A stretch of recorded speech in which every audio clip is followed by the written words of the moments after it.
Representative, thank you for being here with me today. There's Yeah. a special session coming up on Monday, the 21st. Quite a few of the items delve into flooding after what we saw in the Hill Country. What specifically would you like to see done as a result of those the deaths we saw? You know, our hearts and prayers go out to those family members. Can only imagine what they're going through, losing family members, some that are still missing. So I can't imagine what they're going through. So, you know, we're thinking about them, we're praying for them, and hopefully that those folks can find closure. You know, I think it's important to first study and research what happened and determine if there was anything that could have been done that maybe could have gave them faster warning. And so I think, you know, the committee, the select committee that's been appointed by the Speaker and the Lieutenant Governor are going to dig into that and see what, if anything, could have been done better, and then implement those changes. You know, I'm told that the local, state, and federal officials are working really well together. You know, President Trump has been there, the governor's been there, Speaker Burrows, Lieutenant Governor Patrick, a lot of the state reps from that area, and so I think things are going well. But you know, we need to make sure is there some kind of warning system we could have had in place. We want to make sure that our responsiveness is there, that communications are there from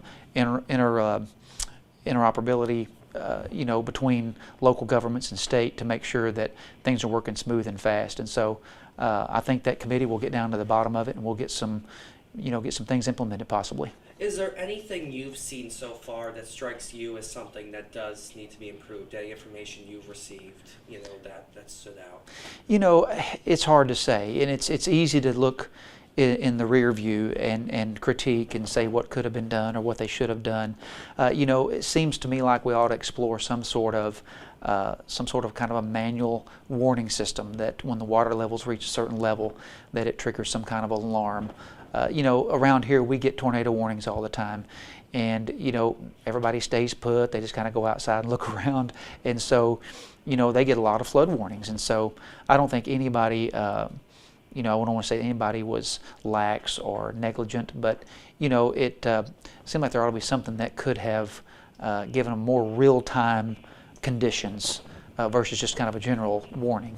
Talk to me a bit about what the state can do versus local and the federal government, and what specifically you would like to see. Yeah, so there, you know, right, there could be some discussion about what government's role is in this situation, and I do believe this is absolutely a proper role of government, to a state government, to go in and see what could be done to protect people in the future and to do those things. And so, you know, I think it always needs to be a partnership, because the locals, they're quicker. They're there on the ground. You know, counties are kind of an extension of the state. They're agents of the state.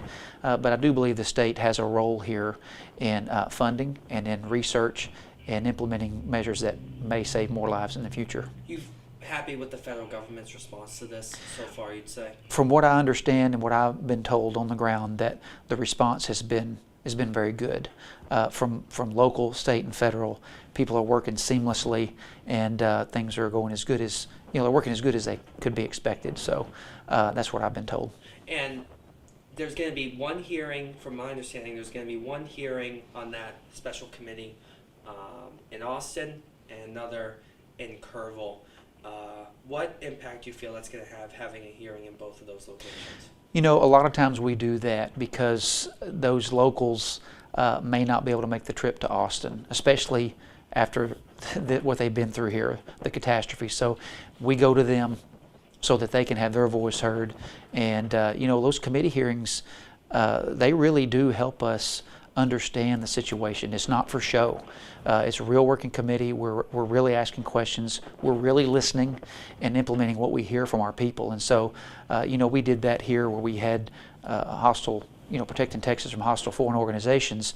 Well, we came to East Texas because sometimes people don't have the means or the time to go to the Capitol.